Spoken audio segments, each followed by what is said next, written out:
Hey everyone, Sam from the Danger Planet here, and we're going to be doing another one of our keyword tier lists. Today we're going to be dealing with KAERIS of the Arcanists and the WILDFIRE keyword.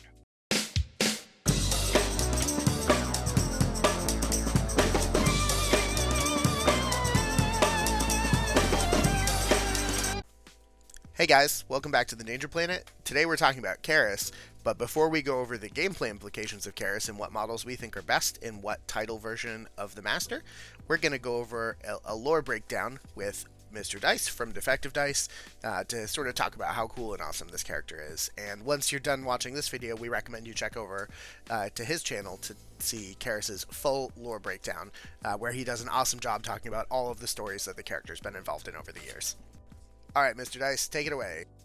Anna Salea KAERIS spent her early life as an orphan before finally being adopted by a woman. Her new mother treated her very poorly and forced her to participate in rituals where the woman would execute men in their basement to recharge soulstones. Though she treated KAERIS more like a slave than a daughter, one day the mistress suddenly started being nice. KAERIS was more clever than she seemed, and eventually she overheard the mistress discussing the fact that she's doing an experiment to see if a child who is full of hope would be a more potent source of energy for recharging soulstones. KAERIS acted like everything was fine, until the next time she was called on to perform the ritual in the basement. She intentionally sabotaged the ritual, causing an explosion, and then she executed the mistress with a rock. Before leaving the house, she found a set of metal wings that the mistress had become famous for using when she was serving in the Black Powder Wars. KAERIS developed her skills and was reluctant to give her allegiance to any one organization, so when she was contacted by Ramos of the Arcanists, she agreed to come to Malifaux, but not to sign up with the organization. Eventually, she became curious about magic and wondered if she had any abilities of her own, so she struck a deal with Ramos. She would officially join up, and he would train her to develop her powerful control of fire.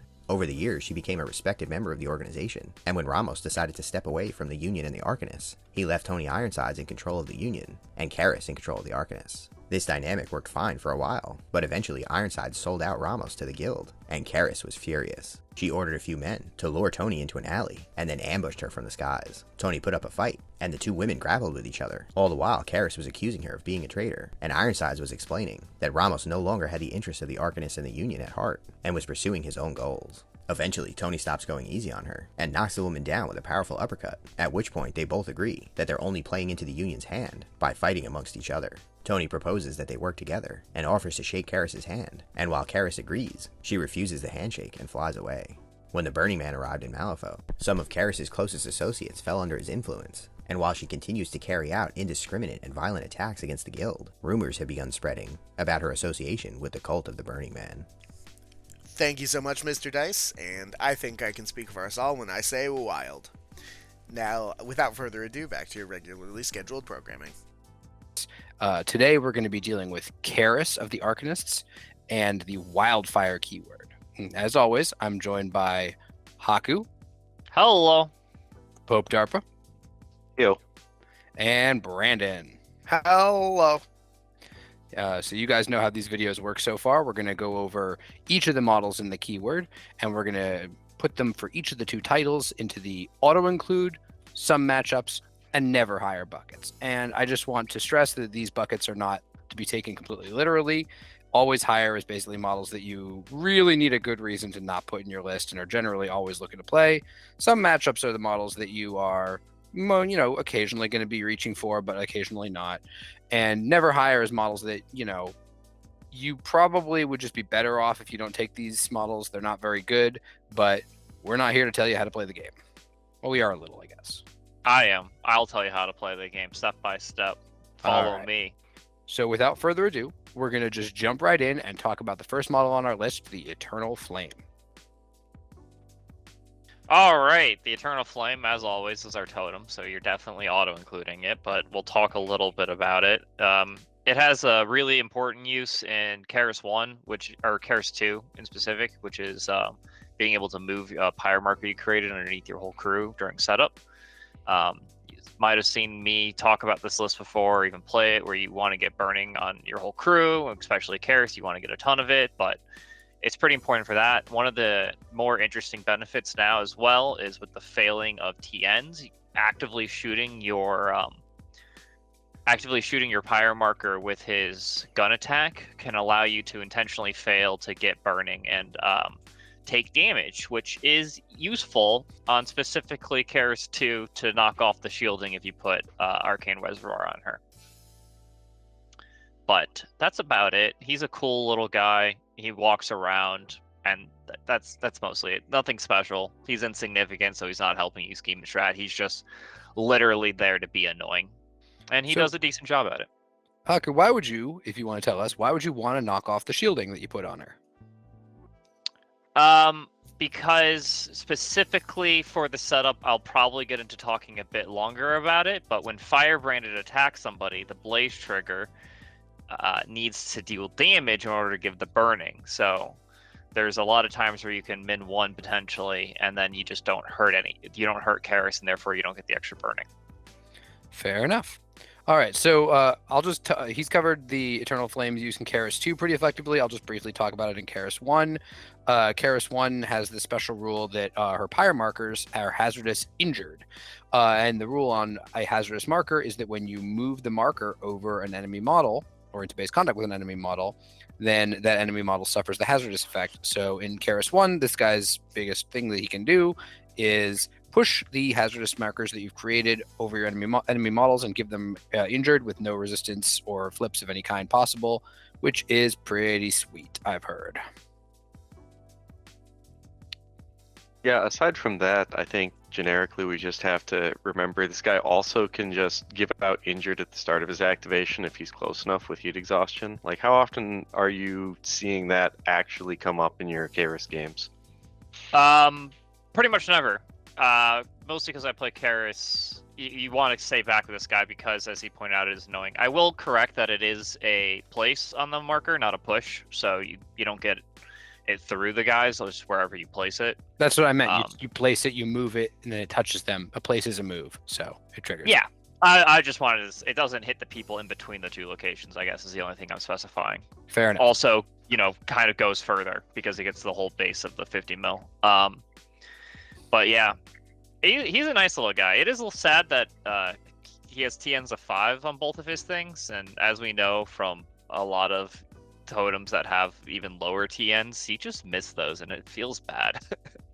So if he doesn't get closer to the action, most of his AP is just going towards trying to flip 5s on flaming detonation then? Correct. Well, that's reasonable. I know. I mean, you can back when we focus it had now. real strategies where you could actually, block things off, that I would see him commonly be used to body block stuff with his 40mm butt. But I suppose that's less relevant in the current GG where we just have a lot of strategy markers near the center. Okay, so yeah, like I don't know, the guy seems good. Certainly in Kaeris 2, he's really important for the unpack with his control the flame. But outside of flaming detonation, I basically just had nothing to do with this guy. And I played Kaeris this past weekend at Captain Con, 5 out of the 8 rounds, and this guy was super important for the unpack. And then after that, walked and focused a lot. That's all I got. He's insignificant. It's not great. They're better totems, but you got to take them, so. Yeah, that All about right. sums it up. So now we're going to be talking about the great Carlos Vasquez. Yeah, Carlos, I think, is another easy auto-include for both Kaerises. He just does a lot for a whole crew. Having Don't Mind Me, Butterfly Jump already makes him really good. He's a henchman. He takes less damage from burning, which is nice because he gains it. It's especially really nice for Kaeris 2 because you can hover at 3 burning a lot better and, be able to hand out distracted to your opponent when you take burning. Your bonus action is just a move 5. Everything this guy does is really just solid. Breath of Fire is a great attack. There's the fact that it removes scheme markers in or around whoever you attack is just chef's kiss, and it's not enemy only, so don't really be afraid to just attack your own guys to remove a bunch of scheme markers. And again, built in Kaeris 2, so he's min 3, does amazing things, and in Kaeris 1 he's still just good, even though he won't have anything built in. He's just good. Yeah. I'm a big fan of him. I am not a big fan of the fact that in between second and third edition, he lost the flaming fists of the great Carlos Vasquez. You Which gotta was- say it right. The flaming fists of the great Carlos Vasquez. You know, you gotta give that's it that true. juice. He just has a flaming baton. But yeah, I mean, Breath of Fire is a great attack on everyone who has it. The fact that he needs a tome to make a pyre marker is a little frustrating. But again, Kaeris2 kind of solves that problem. And like if you're gonna have one mid tome in your hand. You know, you have your Arcanist, you have Arcane Reservoir, you can draw cards. And the crew needs them. Like it just needs pyre markers to function. So yeah, I got nothing bad to say about Carlos. I think he's great. I've always had fun playing with him. I think it's cool that he is not fully immune to fire, but he's like partially immune to fire as long as you can manage your burning well. He just seems like a model that's got like hitting a lot of really cool design points and is never really overpowered, but is always gonna do a lot for you. Yeah, I'd say that's a pretty good summary of the great Carlos Vasquez. Yeah, I don't think anyone mentioned the playing with fire bit where you just get to hand out distracted, but that's a big part of how he stays tanky, is that if people try and send beaters after him, they usually, when attacking the butterfly jump, and with distracted, you can be pretty certain that they usually won't have focus for it. So he's pretty good for that. Yeah, and the Dance of Flame is just solid for getting places if you don't have the tome on the pyre. Like, can't forget about the Dance of Flame. Yeah, I really like the Dance of Flame on him. In addition to being a henchman who can do some damage, like Breath of Fire is amazing, as Haku said, Up in Flames. I got someone with Up in Flames this weekend, and it was magnificent. And oh boy, yeah, no, he's just really good. Like, don't mind me on Butterfly Jump. He's really hard to pin down. We said everything, but Has I really like Vasquez. anyone gotten value off of Hotspot? No, not once. No, I've never triggered that. Yeah, I figured. I almost did this weekend, but I was like 7.5 inches away instead of 6, so it didn't get there. One day. All right. So what about the Firestarter? The Firestarter is going to kind of be the first model that I just no longer care about. He was already in pre-burns, one of the earlier models you cut. It was useful if you needed like scheme runners or, you know, to go off on sides, because move 7 Flight Reckless is kind of ridiculous. And maybe it still has some value there, but the fact that both the lists now for both Kaerises that I build in my head are already so jam-packed with good models Arcanist picked up, especially with the starter box, I feel there's not the Soulstones for it anymore. And that style of play isn't even that common anymore, needing to have your super fast guys go off in corners. So he's probably a never hire for me anymore. Or now. Kind of always has been, but there were definitely situations where you could. And now I just don't see those situations coming up almost ever. Yeah, I mean, the Firestarter is really, really fragile. And I think that there was a time when maybe that didn't matter as much because the schemes that he allowed you to do meant that you kind of were okay with it. But I think this is just a model that's been partially kind of power crept by how dangerous the game is these days, and it's partially just been kind of GG'd out. I think maybe if we had like symbols in the pool still, there'd be more reason to take Firestarter. Or, you know, like corrupted ley lines. But this GG just doesn't really reward you for taking 3 7-inch walk actions in a turn. And so I don't know. I just think he's way too fragile for 7 stones. It's really easy to kill this guy, especially if he's dealing damage to himself with Reckless. So I feel like even back in the day, his value wasn't necessarily related to taking 3 walk actions. And if you were taking him right now to take 3 walk actions, you'd certainly be wrong.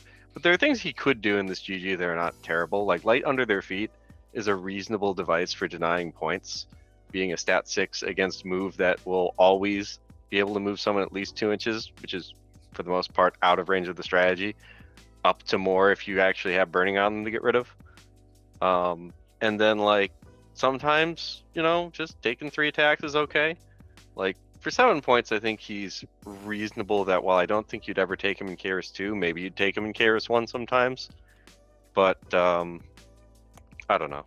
Yeah, I will say in the argument for corner cases, not that I don't think I would ever hire this model, but I haven't yet. I've only played Kaeris2, but like, he does have pyromaniac, which could theoretically be relevant, and there's not a whole lot of stuff in the crew that does, because I think that's more of the other fire guys thing, right? Is there anything else that has pyro? I don't think there is in the crew at all, right? So Pyromaniac is only on the Firestarter in the game. I Period. thought there was a minion that did it somewhere, but maybe No.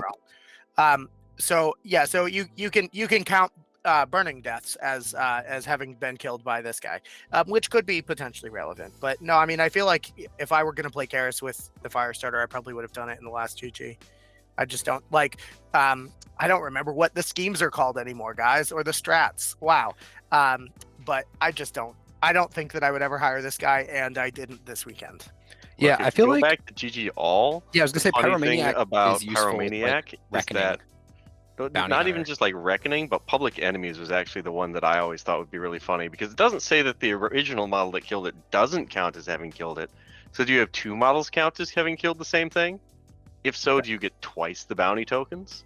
That's a good question. Get on it, Weird. Give us an answer. Wild. Yeah, no, I agree with No. that. Absolutely you do, but that's my opinion. All right, let's talk about the Deacon. All right, Deacon Hillcrest. Again, this is another death to the starter blocks, I think. Kaeris1 doesn't really want him because he's suited, and that's the biggest problem. Is as amazing as Translocation Ritual is, and it's quite amazing, it's suited, and the rest of his card is just kind of good.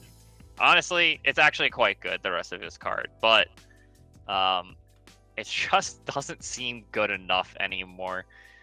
I would never hire this in Kaeris1.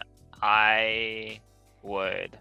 No, I've played enough of Kaeris2 now. I would never hire him in Kaeris2 though, except for it's the barest fraction of like, maybe you just love this model. He's definitely able to replace some Gearlings as a model you can hire. I don't think that's the optimal way of doing it, so I'm going to keep him at never hire, but his card is just good enough value with the plus flips from burning and stuff that one more Soulstone over a second Firebranded can kind of make sense, but the fact that his bonus only heals himself is kind of sad, and the fact that his gun is pretty much just a Firebranded means that you probably should just have taken the Firebranded for, one less Soulstone and heal other people. Yeah, I'm actually going to push back on that a little bit. So I have played with this guy, and I do think that there's a use case for him in both Kaerises. I think he's a sometimes hire, and I think that use case is twofold. I think first, there's the fact that the enemy can't end your burning is kind of a big deal. Kaeris2 doesn't stop functioning if you clear her burning because she's so easily able to put it back on herself during her own activation. But one of the very strongest things she does requires her to have a ton of burning. And so if you're playing against like one of the crews with a high stat transmutation, like Nexus has that, like you get sad if your burning gets cleared, or you're playing against these are like narrow. This is like a narrow use case thing. This would be a counter tech if we still had that category. The other thing is the Translocation Ritual is freaking nuts. And yeah, he's an enforcer, but he's in the Soulstone Cache faction. So if you really absolutely need it and you don't think you're going to draw cards during your turn that would let you get it, you just put a cache on him. And I've just had good success with that because I think that Kaeris1 has, with her long range and with run and gun and stuff, has a really enormous range. And so just throwing her forward lets her start blasting pretty quickly, which is nice. And Kaeris2 obviously, doesn't really want to be doing she wants to be engaged. She doesn't want to be spending time getting up the board if you have a way of getting her up faster. So I don't know. I think he's a sometimes hire. I think that I understand that it's blister tight and he's not always optimal, but those are the two things he does, and I think they're both good things. I'm not sold on anything you just said other than flare up. And even then, I don't know how sold I am on the idea of flare up, given the idea that in order for it to work, he has to be near the burning model to begin with. And I think most of the lists that we're talking about either can block line of sight to this size 2 30mm model and then clear the condition, or remove him first. I don't know. It kind of has to be during your unpack almost for Kaeris2 for it to be relevant, because Kaeris2 is just going to get very far away from this guy very quickly. And I'm also not sold on the idea of spending 3 stones to get 1 translocation ritual off when other models exist in the faction to push stuff up the board. So I think I'm kind of with Haku in this. I get what you're trying to say, I just don't feel like it plays that way. That's fair. I feel like the biggest counterpoint I'm going to make right now is just that the translocation ritual I valued a lot, but you do have to think of it as a 6-inch conditional place plus base. But it's really annoying getting that pyre marker where you want in KAERIS2 up 6 inches or making a second one. That's really annoying. And then additionally, it's just that Frodsham is a 5-inch push ignoring terrain. So sure, you lost the base, but arguably you don't have to deal with the hassle of getting another pyre marker, and it's just that's just so stupid. So it just got not ignore terrain; it just ignores models. Right, models, not terrain. I am certainly not going to try to ignores stack the terrain. I'm not going to stack this guy up against Harris and Frodsham. We're not going to play that game. I'm just saying, that's why I put him down to never hire. I think you were right early. Your take was like super good, like before the starter blocks came out. Now you just have to start comparing him in like what he does for the list, and specifically KAERIS2, he was the push forward, and now that's just replaced. Yeah, I think there's no world in KAERIS2. The flare up's never going to be relevant for Kaeris. She's going to be out and way too far away for it to be relevant. And translocation ritual does make more sense in KAERIS2, where you can stable the suit on, but you're never going to get a second pyre marker up the board, at least not without sacrificing like Kaeris's activation, which you're not going to do. In KAERIS1, maybe he has more legs for sure, but then you like we were saying, you don't have the tome built in for translocation ritual. I would maybe agree to see Deacon Hillcrest as a sometimes in KAERIS1, but in KAERIS2, I don't even know that he's top of never hire. I think I would rather hire the Firestarter, but the reason he's kind of still nice in KAERIS2 is because he is a turn 2 activation, get Borgmann, get Carlos or a Gearling further forward. Which I will say one of the struggles is getting basically the setup crew forward after they spend almost their entire first round basically not moving. But I think maybe that makes more sense as the translocation ritual, in which case you do have the tomes because they'll have the burning. But so he walks forward, makes a second pyre marker, and can get other people forward. I would struggle to fit him in though. That's the only problem. Yes. All right. Well, that sounds like we're good on him. Let's go on to Borgmann. Borgmann is going to be really the person who finally breaks the mold. He is a auto-include in KAERIS2, and I probably never hire him in KAERIS1.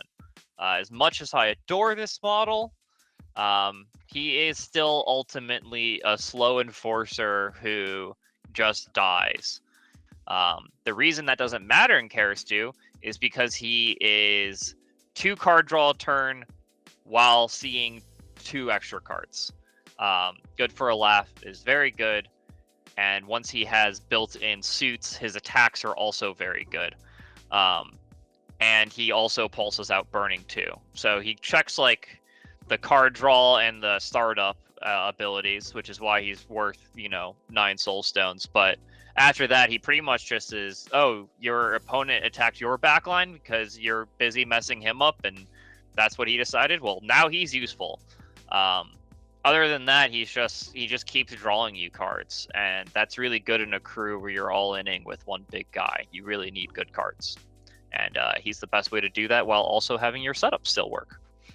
And he does hit like a truck when he's able to. And in KAERIS1, the reason I just don't value that as much is because there are other good models in this crew that hit like a truck and then don't die. And that's fine when you can spread around like the targets, but in KAERIS2, you have to kill Kaeris, and then maybe you can then put points into Borgmann. So he at least survives a little bit more. In KAERIS1, you just actually can just kill whoever's most annoying. But yeah. Yeah, so this guy wins a special prize of Enforcer that I most often forget isn't a henchman. Like, doesn't he? Feel like he should be a henchman. He should be a henchman. He's a 9-stone greatsword with like a bunch of really high-tier triggers. He feels like he should be a henchman. He's not. Just pay 11 points. Yeah. No. No.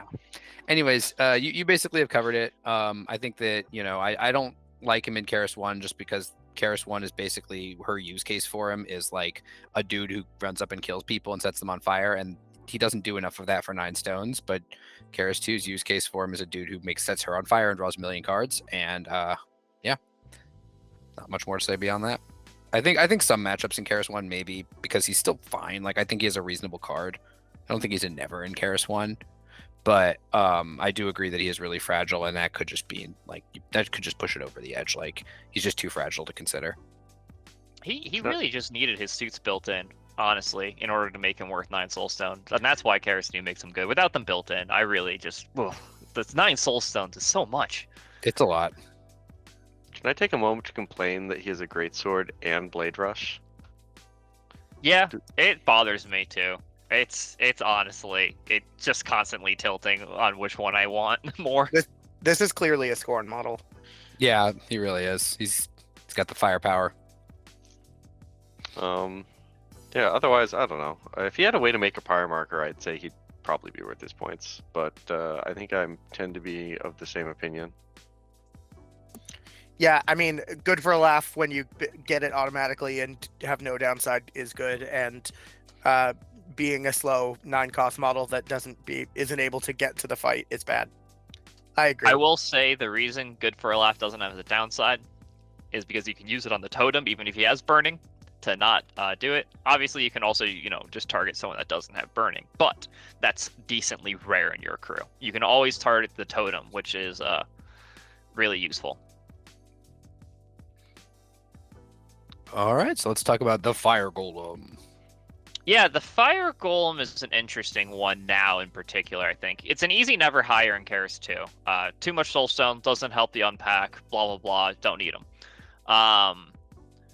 But I think, I wonder for me if he's almost getting closer to bordering on auto-include in KAERIS1, because I really like that now you can just start slamming focus on him with the Gearlings and Frodsham. You have to start like slowly reevaluating like how good models are now that they're able to go in with focus, and I think he's one of the ones who definitely benefits more from that. I mean, obviously 3, 4, 5, the difference is still only steps of 1, but it is a very mobile model, so that helps it a lot more, and is able to just kind of dive in closer on turn 2 with double focus is a really nice benefit. Also, the whole like he non-dying thing, getting a bunch of burning on him isn't that hard. He gives burning. It's just convenient model for KAERIS1 to have to go around to punch things in the face with. That I'd probably still put it in some matchups. I definitely don't think it's good enough to be an auto-include just because of how good other ARCs models are, but it gets close to there for me now, I think. Yeah, I'm not super enamored of golems generally in this edition. 4 wins golem aside, I think that guy's fine. But the fact that this guy's got a 8-inch teleport plus base width on a bonus action is a bonus tactical action, so your opponent can't do anything about it. Seems like totally fine, and with KAERIS1, it's really easy to get the burning out there. So yeah, I mean, this guy's really easy. Like one of the big downsides of big beater models like this is that if you can't put them on a useful target, they aren't really doing anything. But this guy's really easy to put on a useful target. So yeah, I think he's good. I think some matchups in KAERIS1, and like you said, just KAERIS2's lists are too tight, and they're just doing too many other things. But KAERIS2. Yeah, or KAERIS1, yeah, I can see it. I don't know if I'm ever going to be upset to see someone try and play a fire golem in KAERIS2. I don't know. I think you guys have a bit of a more narrow list on what works with KAERIS2. I would think you could easily make it to a non-Frodsham alpha-oriented list, or even just like a regular KAERIS2 list that's not trying to stack all the burning up. But I don't know. I think I like this model more than you guys. I'd put in sometimes higher for sure. Yeah, I think I'm there with Haku. I mean, you could definitely do a KAERIS2 list where you don't try and alpha all the burning on her, but I just like it's on the card, right? It feels like WYRD is telling me that's what I should do. And if you're doing that, then there's no way that the fire golem fits. It's not possible. But I definitely see the use case in KAERIS2. I mean, in KAERIS1. Yeah, fast teleporty beaters seem real strong. I think they're definitely. I mean, I've definitely played in the world of Kaeris2 where you don't do the alpha. The problem is I have the comparison between the two. One is a top tier, very hyper competitive list that is, in my opinion, on the chopping block for best lists in the game. Besides the fact that other factions can get pass tokens, is the only thing that stops it from being the best, in my opinion.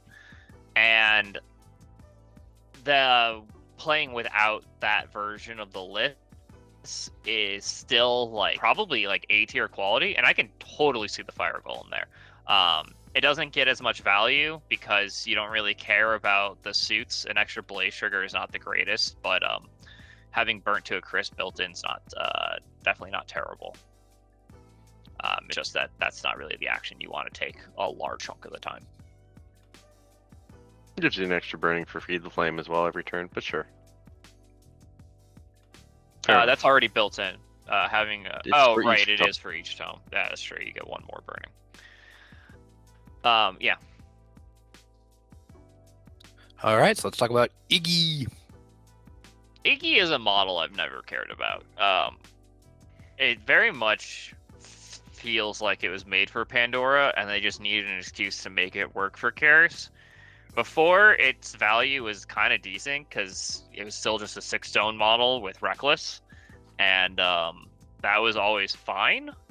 But now that's kind of all it is, and that's not really good.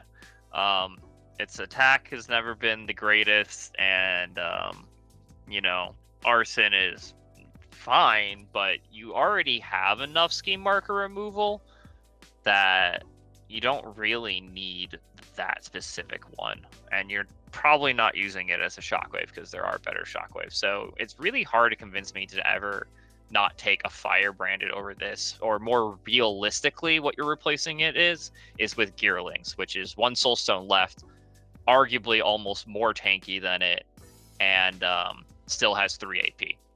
So its value is probably gone where I might be never higher for both, but if you like the model, it's definitely not too far of a step down. That you can definitely still, you're not really losing much from hiring it, but you're basically losing a Soulstone. And for that reason, I personally would never hire it. I mean, I can see him in I don't know, carve pools because he's the cheapest interact walk interact that you can get. But in general, oh god, I keep forgetting this. Yeah, one less Soulstone, you can do that. And yeah, maybe I think he's just token. been eclipsed. He's just been eclipsed. Well, okay, when I'm comparing him to models that are probably not going to have their cards adjusted, I think I see a point. But yeah, okay. Okay, but hear me out. In Kaeris1, you yeet a guy into a pyre marker, trigger Misery, push him, and now he gains 2 injured and 2 burning for 1 AP. I can actually see that. How? Yeah. Yeah, I actually think Sure. that puts him in sometimes in Kaeris1. I could see that because injured stacking is such a degenerate form of gameplay. That is true. You can push with Misery in Kaeris, but yeah, you don't even have to push the enemy into the pyre marker. You push the pyre marker, or you place the pyre marker on the enemy with the Eternal Flame, and then be like, take 2 burning, take 2 injured. You have to be near people with this model that very quickly dies in this meta. Min 6 or severe 6 is not uncommon, and for a defense 5, it's just poof gone. It's honestly the problem I've been having with Gearlings lately, is they also can just be poofed gone, but at least sometimes they get shielded, so they don't actually die to it. I'm not saying I disagree with your words, but I shot my shot, alright? I gotta go over at least some of the tech on the card we're ignoring. That's true. I mean, It is useful I tech. guess that is technically stuff written on the card. The only time I've ever actually hired this model ever is in Neverborn as an extra way to end burning, by punching my own dudes and then failing. But I don't know that that's good, and certainly you're not going to do that in Kaeris. I would never hire this model. I mean, you might do that in Kaeris if you want to get rid of stunned. I guess, but no, I don't want to do that Okay. at all. No, this model, he just dies immediately. You're gonna fast him on turn 1, presumably, because otherwise, why are you taking him? And then he doesn't have 6 health; he has 5 health, and then he's activated. So unless you go last with him, your opponent's just gonna kill him on turn 1. And if they don't kill him on turn 1, they're just gonna get him in turn 2 with a single focus. He's No way. size 1, so you can hide him behind a lot of different stuff. But Yeah. reasonable. But all the No. use cases we've talked about for him involve him having line of sight to the enemy. So I'm not moving him. I think he deserves to be there. This model You know is bad. who's also size 1? Fire Gearlings. Gamin. Actually, are Fire Gamin size 1? Because no, they are, Yes, and that's who they we're talking are. about next. All right, fire gamers. Do you ever hire these models anymore? Probably not. For a little while, Interesting. they were a decent target to take in Kaeris2 because you can go for a hilarious amount of burning, and this would be one of your cheaper sources of attacking your own Kaeris in order to do that. Now that you're capped out, once you hit 13 burning, there is no reason to go to 27 per se. And for that reason, you don't hire them in them anymore. That being said, they're still not like atrocious models. They're just no, they're not good models. I would never hire these in either of them. They just die now to everything. Everyone dies to everything now, and these guys in particular. They don't have a bonus action for movement, so you're not gaining much value out of them. But they are quasi annoying. But no, realistically, their only serve purpose was when you wanted to get to like 30 burning on Kaeris2. And you can't do that anymore. So now they're just never hires. Yeah, I mean, I don't think that like you're going to be super embarrassed if you put these guys on a list. Like, given how few stones you paid for them, I think they're fine. But fine kind of doesn't cut it in a lot of lists we're talking about. So I'm struggling to see what they do better than other stuff. I mean, they're a way of making pyre markers that doesn't cost an AP, but that means that your model died. So I'm not trying trying to to brace defend this one, but I will say that a defense 4 or a deep stat 4 gun looks better when your opponent has a bunch of injured. But and 6 Yeah, but so does wounds everything. essentially for their how hard they are to kill is above what you usually expect for a 4-stone model. But yeah, it doesn't really get them over the threshold. So I totally buy that we're leaving these guys on the roadside. The only other thing I have really to say about this is that I probably should have hired at least one in my Reva Kaeris matchup to eat pyre markers, and I didn't think to. But other than that, I would never play this model. So by some matchups, you mean one matchup? By some matchups, I mean just one matchup, and it was exclusively on the table that we played on at Captain Con that had all of the burning already, so I didn't have to worry about it. That was the one with the fire trees. Yeah, I had the fire trees and the firehouse and the fire structures and the other fire things and the fire ruins. Fun. All right, let's talk about Firebranded. Yeah, these guys are amazing. I love them. One of my favorite models, just because of how goddamn cool they look. That being said, Kaeris2, easy auto include. You're always taking one of these. You're always slapping Arcane Reservoir onto it, and you're always having, 7-card hand because of it. So thank you. Also, it's quite simply just the best model to punch Kaeris with in order to give her 3 burning every single time, as well as having one Embrace the Flame model on the crew is pretty important for Kaeris2 in case you need to panic remove burning in mass.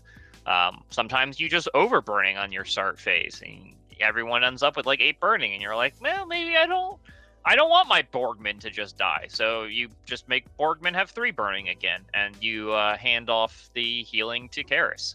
The fact that you can end ending him out means that it's really good. Sometimes Kaeris ends up with nobody next to her at like end of turn 2 or start of turn 2. You killed the guys that would be closer. Your opponent's not going to run a guy next to Kaeris in order to take her burning.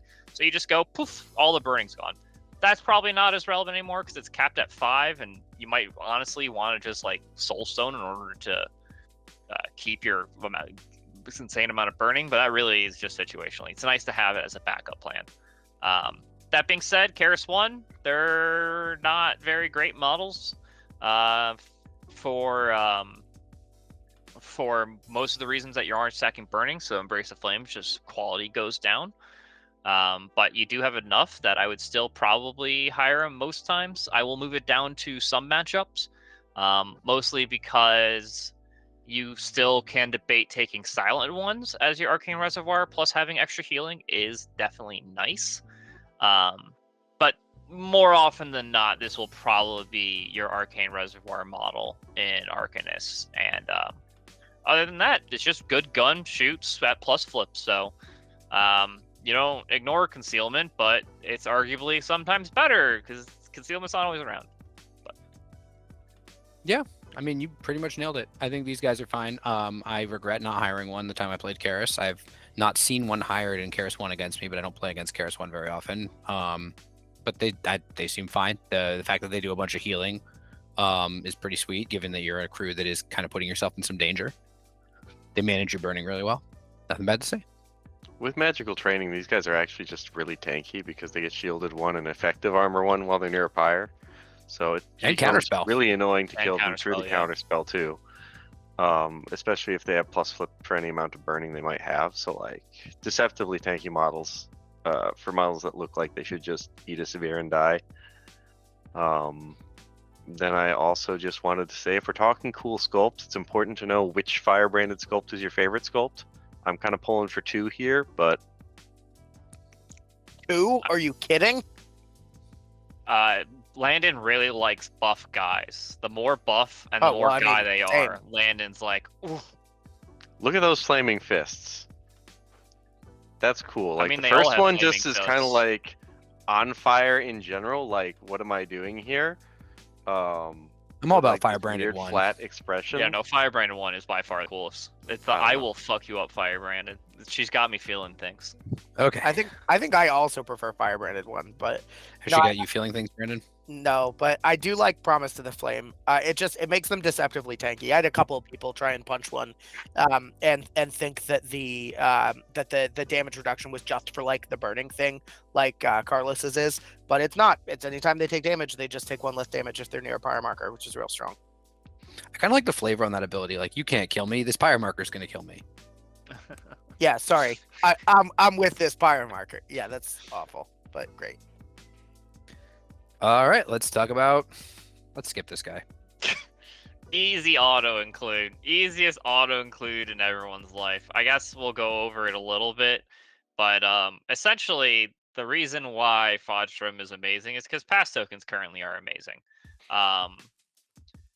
A lot of what you want to do with Kaeris2 in particular is you want to be able to end your turn next to somebody and deal the 5 guaranteed damage. That is enabled by pass tokens. Without them, you are at the mercy of the initiative flip. Obviously, if your opponents have pass tokens, it becomes more problematic, but we're ignoring that. Other than that, he also does a very important thing, specifically in Kaeris, that isn't as relevant to some of the other masters, which is handing out focus to the crew. The crew has really no way of getting focus. Kaeris 2 in particular really needs that because she's a 2-4-5, 4 blasting, 5 blasting. And that's, pretty important to hit those moderates, and she doesn't want to spend her AP focusing, so Frodsham is relatively important for that simple fact. Kaeris1 as well really does like focus as well. You just, want to be able to pick models and kill them. And even though she's not blasting, she potentially, she potentially can't just blast, so whatever. But you do want being able to hit that severe of 5 more guaranteed most of the time. Other than that, push 5, ignoring models is really good. Being able to attack through the Gearlings is really good. Everything else on the card is really good. You're going to see this model in every single Arcanist list from now until anytime he's potentially nerfed. Yeah, I was going to say, is he an auto include because he's a because it's Kaeris, or is he an auto include because we're talking about an Arcanist list? I will say this, specifically Kaeris. Let's say, I think that obviously the most broken thing, in my opinion, is the pass token. I think it's what enables Kaeris2, but specifically in Kaeris1 would still be, and Kaeris2 casual, would still be a very key model for being able to give focus over, as well as just having other good abilities afterwards. Yeah, unlike most models, Kaeris likes being focused. I specifically though, there's a lot of focus in Arcanists available to specific units, mainly due to the fact that Mobile Toolkit can focus any construct and can give it Focus 2. So you can always have gone in before with Focus 2 Peacekeeper. You never could have focused Kaeris before without taking actual AP from Kaeris. Was there thank a God cute WYRD way to fixed do that it with problem someone for us. else? Envy. Yeah, Envy. You were that's why you used to hire Envy just to have one focus, and you had to pitch a card for it. And I actually do think that was a thing this crew needed in order to be competitive. So for that reason, Frodsham, it would still be amazing even if patch tokens kind of went away. Yeah, I mean, I think that, you said it all. This guy's nuts. He's going to show up in every Arcanist list. If you could take the most powerful thing off of his front of card and the most powerful thing off of his back of card, and he'd probably still see play. Like, you just drop the pass token, you drop Gather Intel, and he's still, or like, I don't even know if Gather Intel is the most powerful thing on his back of card because his Spycraft is kind of nuts. But yeah, you could lose those two abilities and he'd still see play. So yeah, auto include. Easy auto include. I don't want to talk about how they just printed an 8-stone Yoko 2 model, so we can just skip my turn. That's my salt about it. Wild. I'm never gonna not take this guy in any Arcanist lists ever again. Cool. Good talk. Let's go to the Harris J5.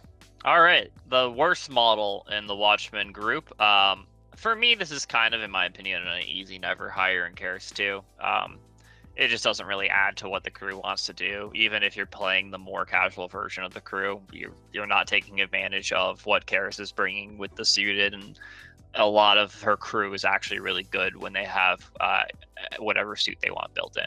That being said, for Kaeris1, it gets a lot closer to bordering on to auto include, at least the way the Watchmen package is written as it is. I'd be a little more hesitant and put it on the sometime. Nah, I just put it in. Yeah.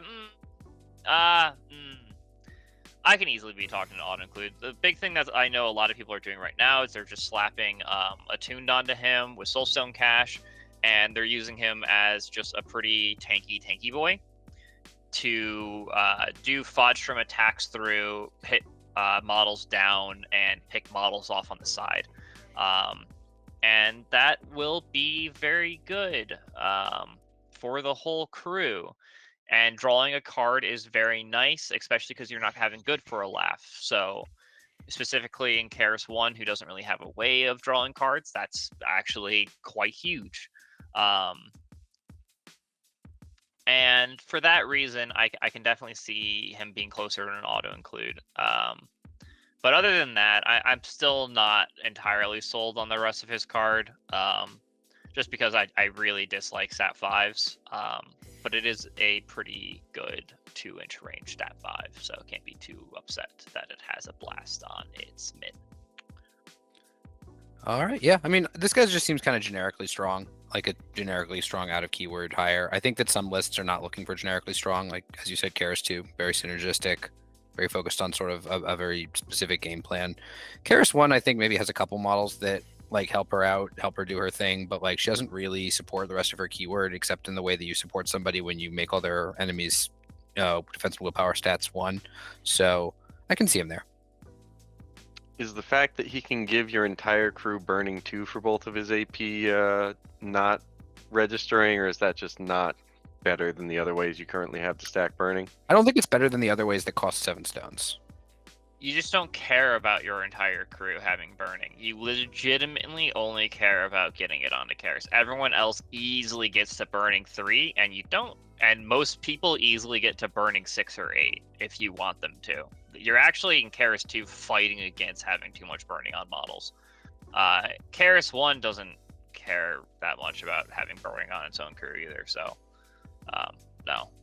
It's perfectly fine to just not care.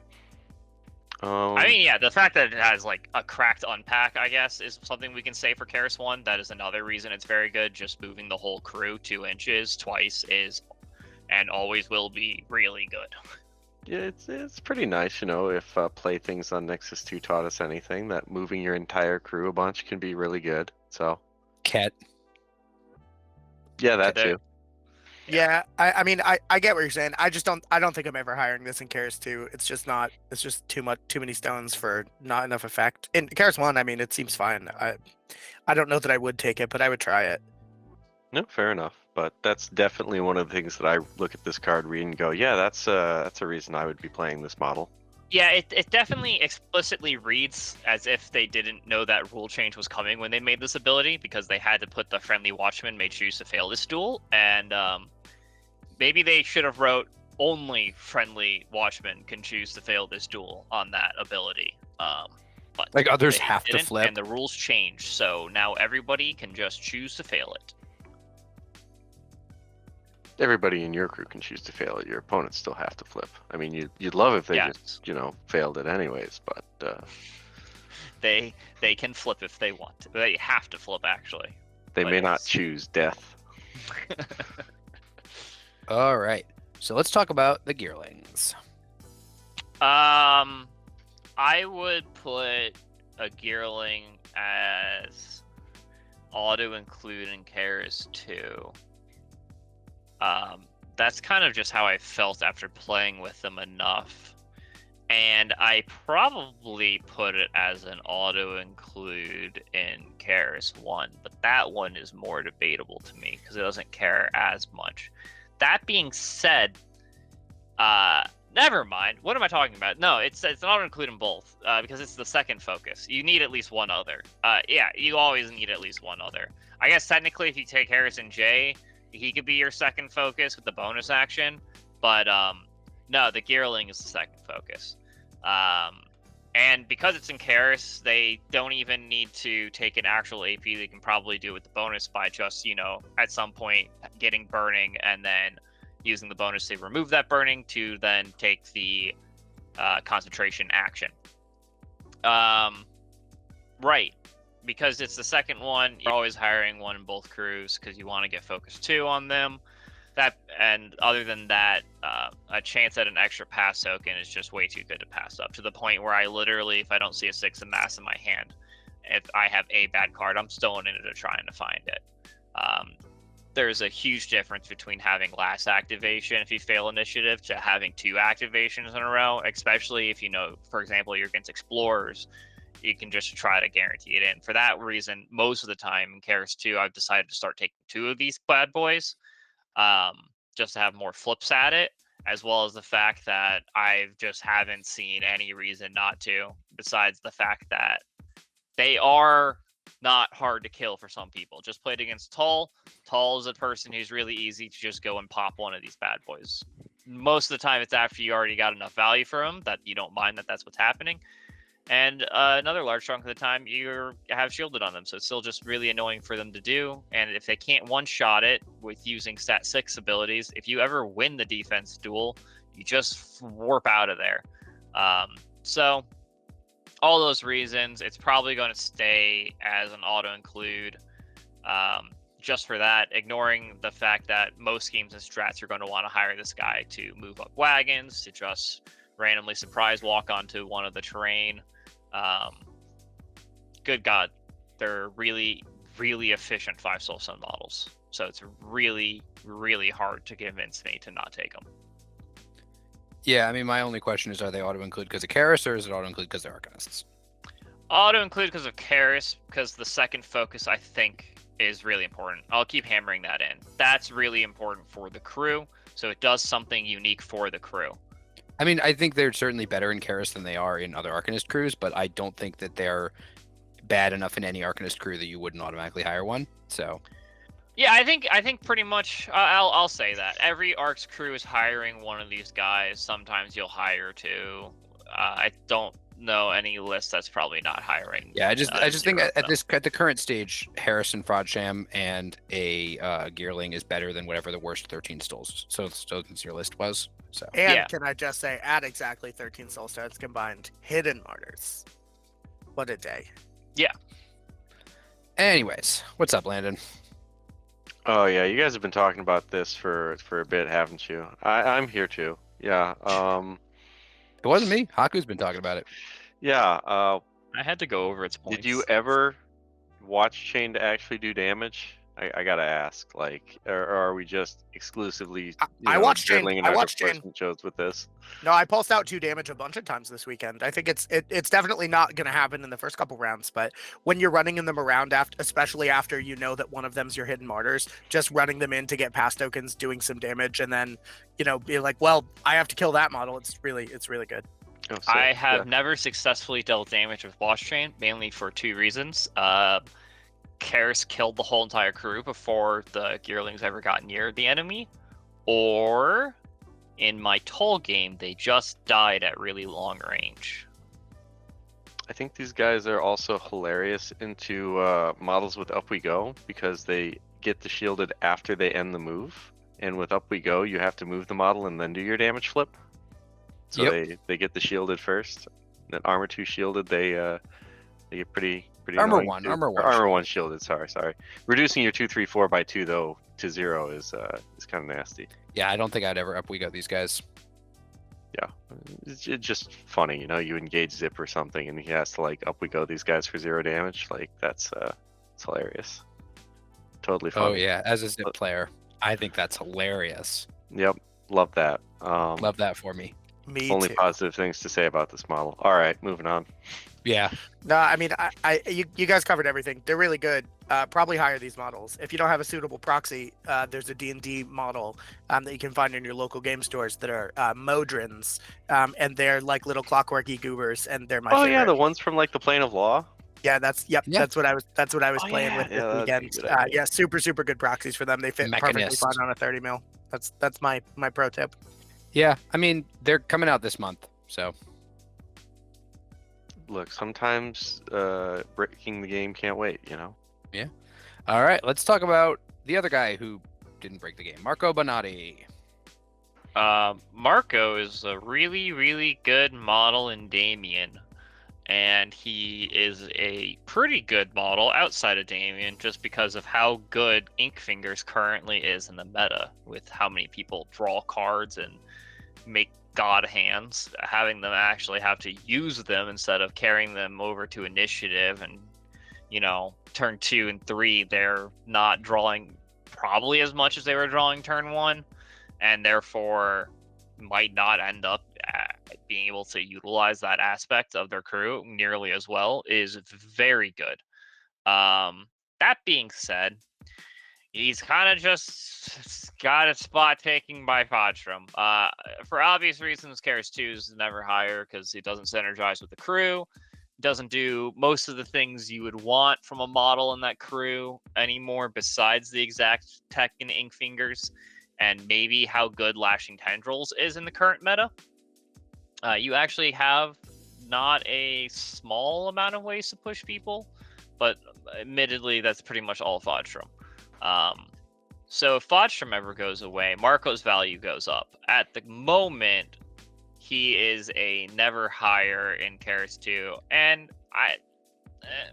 you could tech hire him in Kaeris1. I don't really mind that. His attack is actually just pretty decent.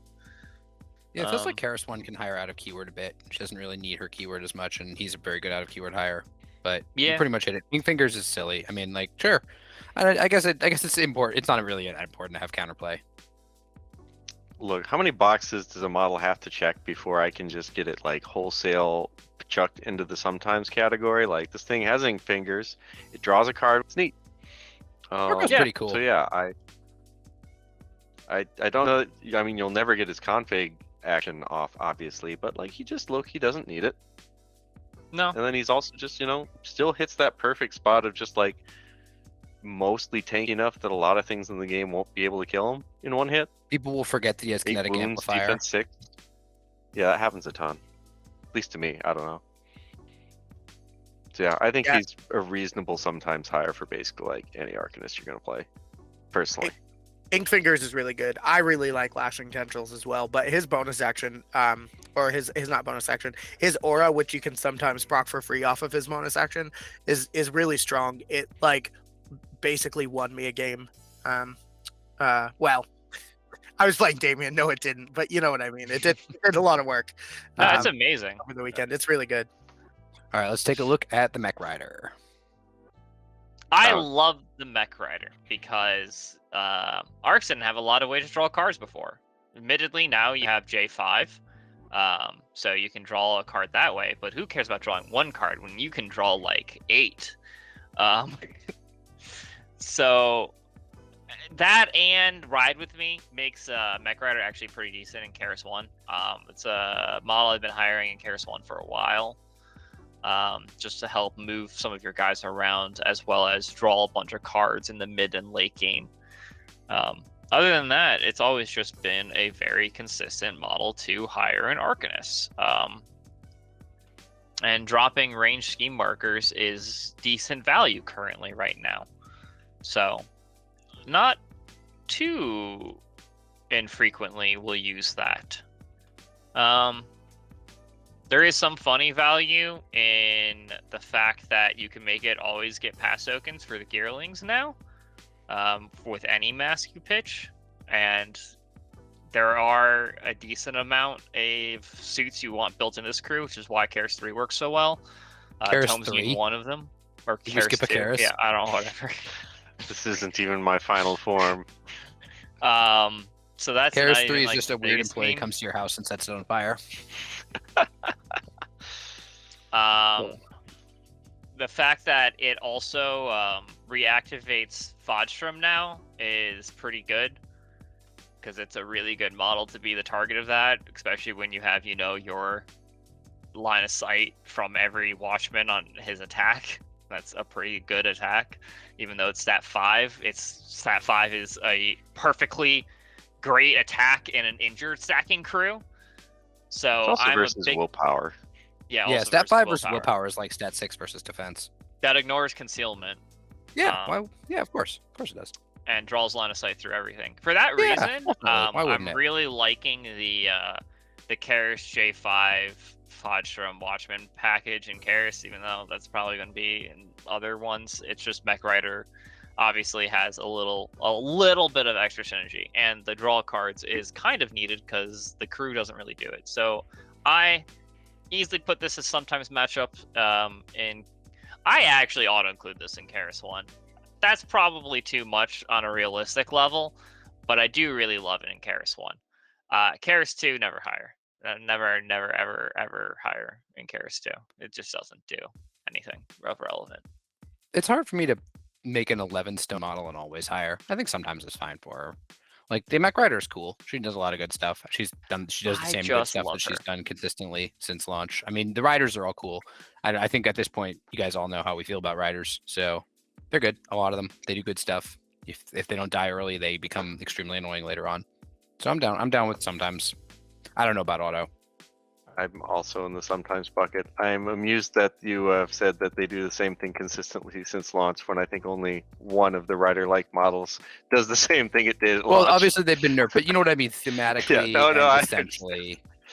But yeah, I don't know. I honestly feel like I don't ever really want this in Kaeris1 personally. It's a lot of points for something that I think just doesn't get there anymore. I don't know. I feel like there's just a lot of other ways to move models and generate resources in the game that don't ask for an 11 stone higher at this point in time, that I'm less comfortable saying it's auto include there. I don't even really like sometimes matchups, to be honest, unless you're getting like good value out of that range scheme drop. But I mean, that's there's just a lot gonna of be- schemes that want you to do that. I don't know. There's like what? Leave Set your the trap, mark. leave your mark, set your trap. sabotage. I don't know. Secret.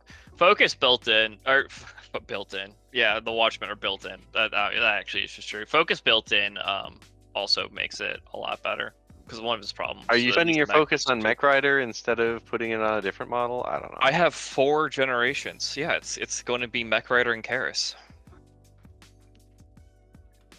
Cool. All right, let's talk this about certainly is a model. I don't really have anything else to say about it. the Soulstone Miner. Yeah, Soulstone Miner. These guys have been nerfed again and again to the point where I personally never hire them anymore. And I think that they pre-Watchmen they were hireable. Now post-Watchmen, I just don't care. I legitimately don't care. they are able to pop out and sometimes kill key models. I think that's the biggest value of them in KAERIS1 anymore, and that probably still holds value. So I'll at least put it at the bottom sometimes in KAERIS1. It's an easy never hire for me in KAERIS2. They just don't do what the crew necessarily wants to achieve. But I will never deny the simple fact that Soulstone Miner ignoring popping out and just slowly getting value generating soulstones, instead just popping out and being like, oh, I'm just going to murk this guy with focus that I've generated, is still really good, especially with some low HP totems and value that that can easily be worth 6 soulstones. Yeah, I'd Probably say that- less because you're still generating turn one most of the time, always. Yeah, I mean, I'd say they're, auto include because you pop out and you throw someone in a pit trap that your bushwhacker dug. Oh wait, never mind. We're not talking about Matucket anymore. Never mind. Yeah, I'd say I think never hire is safe for both of them. I mean, they have been, as you say, nerfed a bunch.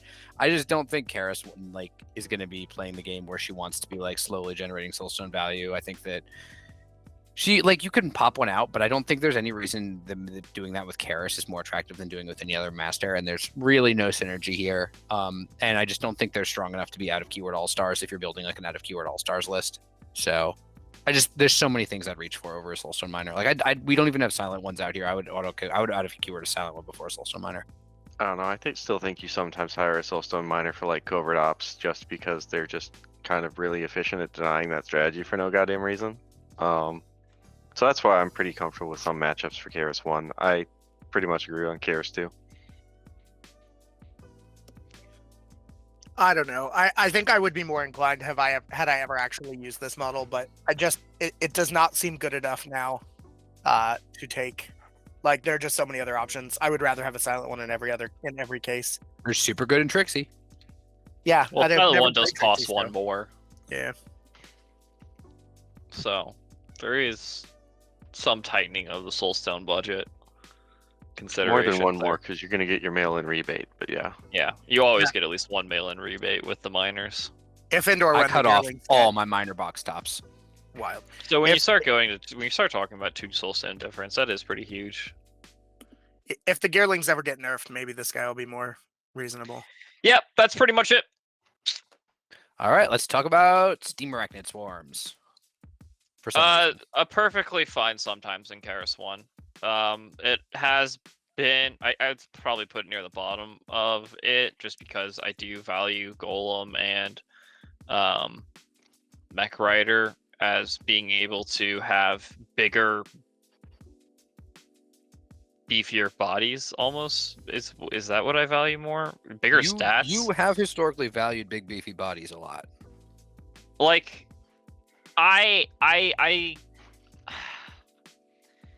These are an old favorite of mine. I used to hire the hell out of these guys because they were cracking Hoffman. But you go down to stat 5, lash on, obviously you're still the same. Losing built-in onslaught was a huge hit. 2-3-5 is just not as great as you're seeing out of the 2-4-5 and the 3-4-5 that you have on Mech Rider and Golem. Especially now that you're able to just get so much focus going on in turn 1 and onwards in the whole entire crew that it's not as optimal of a model to kill things with. That being said, you still have the simple fact that you don't draw a lot of cards with Kaeris, and specifically you don't draw specific cards. So if you're not toolsing for severe, sometimes you just don't have the severes. Focus on it's great because you can't shoot guarantee severe damage, and therefore just having a bunch of attacks might be better. And that's where the Steam Arachnids kind of shine.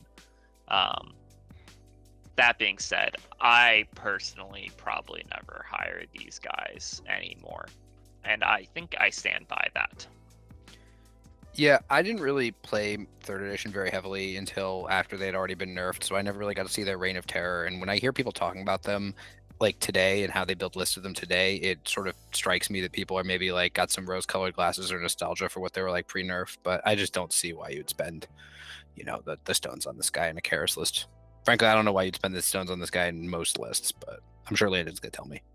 All right. Well, firstly, for 8 points, you get 9 wounds of armor 1 stuff. Like that's already pretty hard to put down with the strength and numbers. Like this guy still puts out good numbers for damage while being a really fast dude with nimble and unimpeded. Like this is not a poor value proposition by any means.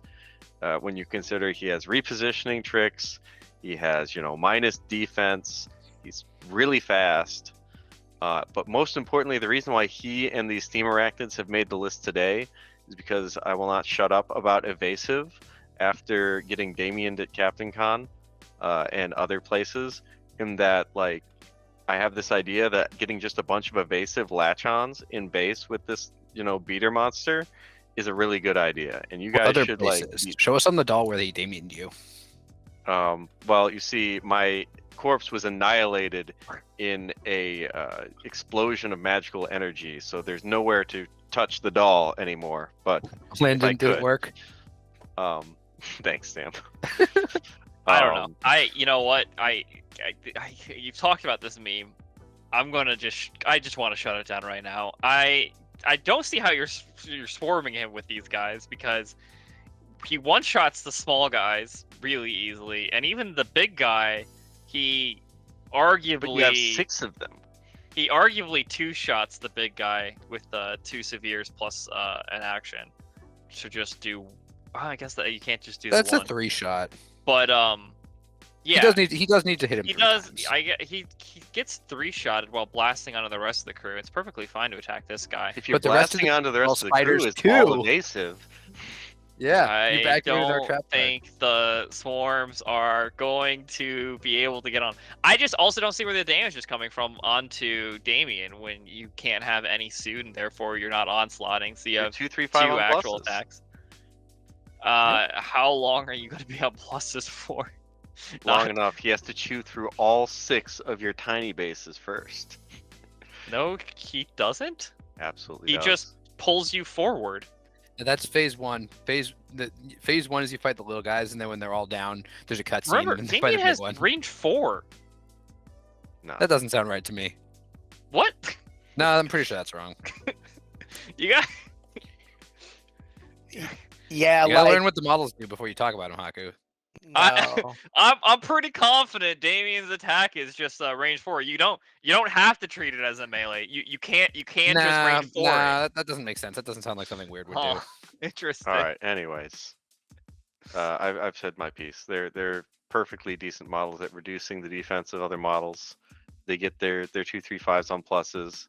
They're fast. They're unimpeded. You can push wagons with them. You can kill wagon pushers with them. Like, I don't know. I think these are still hireable. I think I technically own these models, although I have not built them.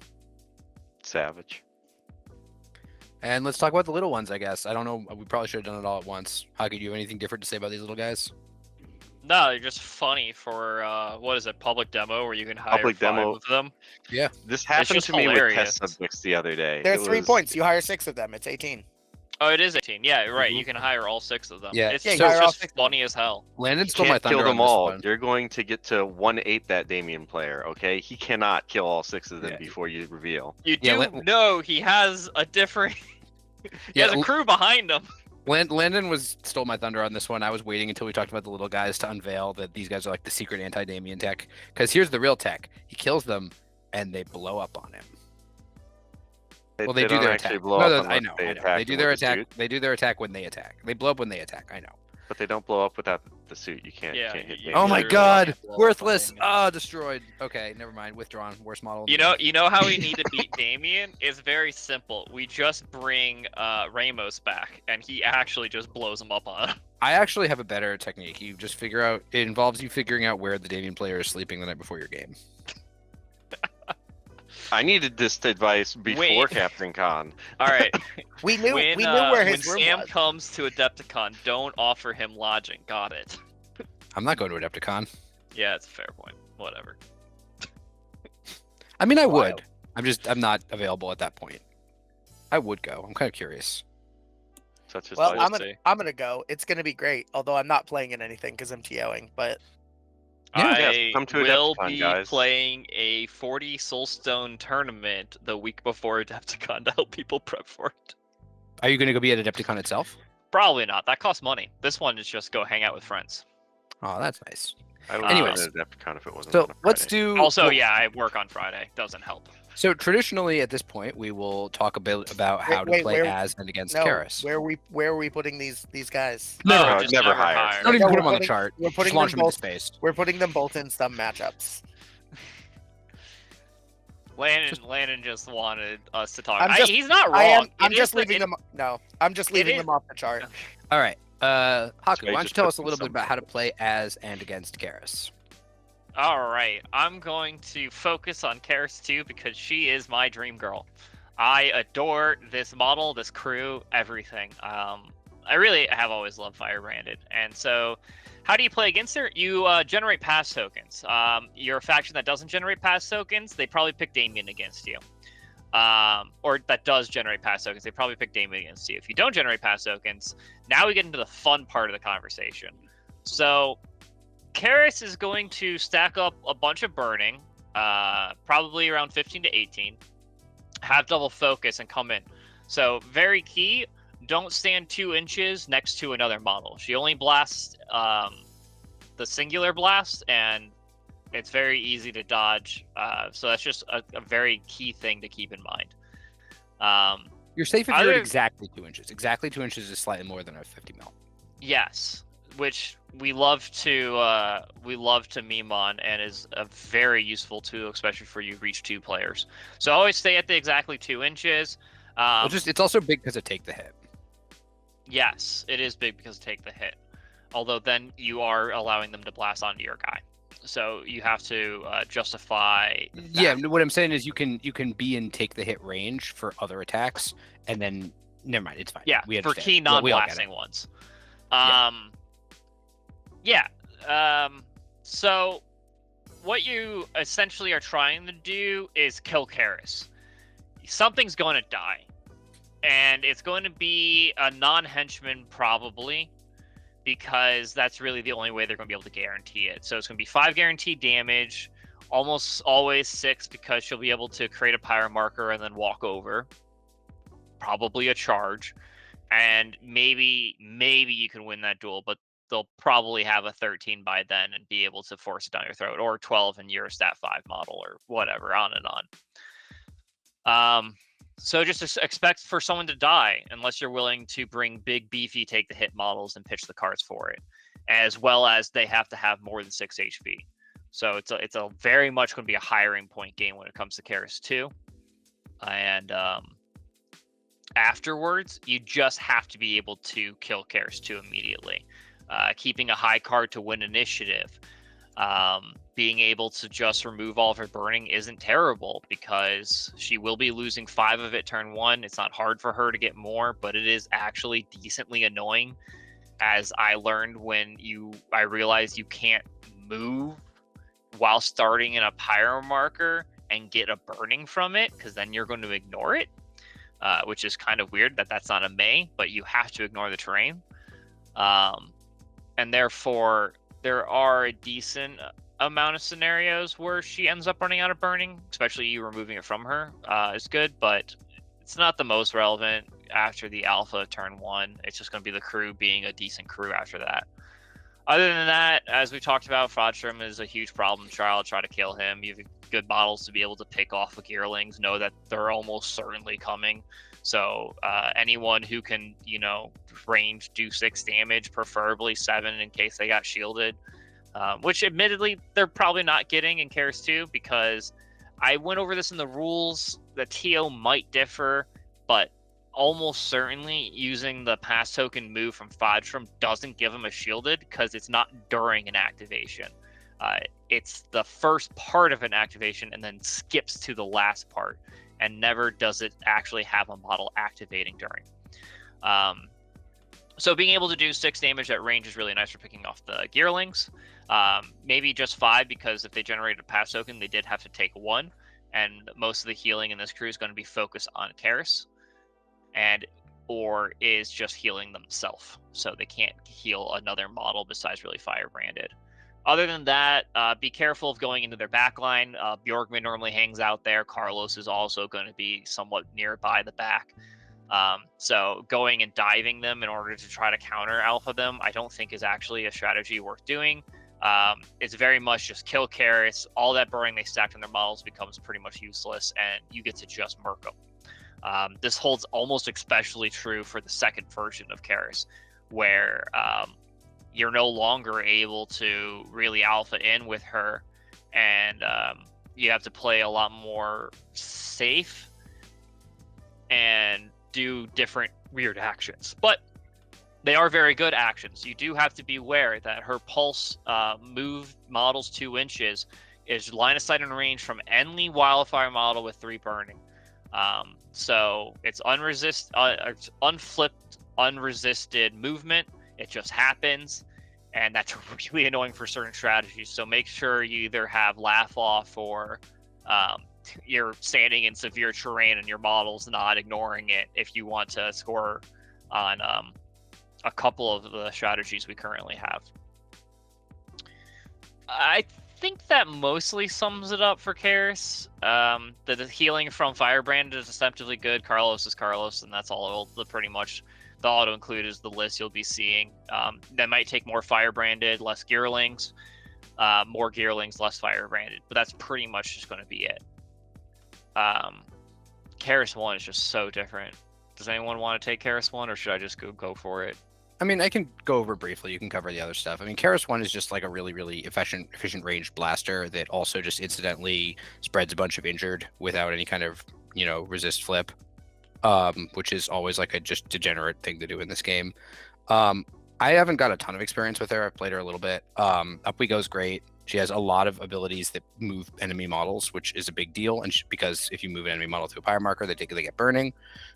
She also has a lot of she has various different ways to create pyre markers and also various different ways to move them. So what you really want to be doing with her is just like put pyre markers where your enemy either has to move through them or whether you can move them through themselves and then get them injured. And then once they're really injured, you can kind of do whatever you want to them. So I think she's pretty straightforward. And she doesn't really need her keyword all that much. I mean, Carlos is great because he makes pyre markers. Harrison's great because he's great. I noticed you put Harrison above Kaeris in auto include, which kind of makes sense. You declare him before you declare your master. But I mean, you gotta. She just she kind of has like the 3rd degree burns is like a huge amount of the power on that card. So, am I wrong? No, not really. 3rd degree burns is pretty much what makes Kaeris. If the simple fact of if they didn't, injured stack, the fact that you don't ignore cover, you don't ignore concealing. I mean, sure, you can get a plus flip for burning, but your attack is a little sad. Overall, it is very nice that you just be able to get injured on all these guys, and I think specifically that's going to be very amazing for the Watchman crew, whose stat 5 is their biggest limiters, and having Frodsham and J5 being on tied or higher stat than you is going to actually start ending up. I think it's going to actually make Kaeris1 quite decent on point control maps, especially if you took a keyword that generates pass tokens and you don't want to risk not rolling pass tokens with Gearlings on Kaeris2. I think it's a pretty nice option having Kaeris1 as a backup in those scenarios. All right. So that is Kaeris. Do we have any parting thoughts on this model before we kind of turn the page on this? I think it is cool. As much as I'm kind of rolling my eyes a little at the Frodsham stuff, I think it is cool that this model that has been around for a long time and has always been very solidly mid-table is kind of getting a new lease on life. That is the kind of thing I do like to see from new releases. In this specific case, I think maybe we've gone off the rails a little bit, but it does really feel like this is a model that has maybe been having some new life breathed into her, even after the nerf to burning, which happened with the original February 2022 errata. So that part's cool, at least. I will say one cute little trick I forgot to mention for Kaeris2 that I actually quite like is you can drop a pyre marker with Eruption of Flames and then push someone into it with Melting Point to get a total of 4 burning onto that guy. And 4 burning is sometimes 2 damage, so watch out for burning breakpoints in the Kaeris Crews. It's actually... So a lot of the times I've looked back at games I've played and realized it's like, oh, I needed to like 2 damage and I shot a guy instead of just like pretty much no flip, you know, killed him. And both Kaeris1 and Kaeris2 can kind of do that. Really pay attention to burning breakpoints. Especially with past token generation, becomes much more reliable when you do it last activation. Yeah, I will say, having never played a Kaeris crew before this weekend, and then having played her 5 times over 2 tournaments, Kaeris2 is a lot of fun.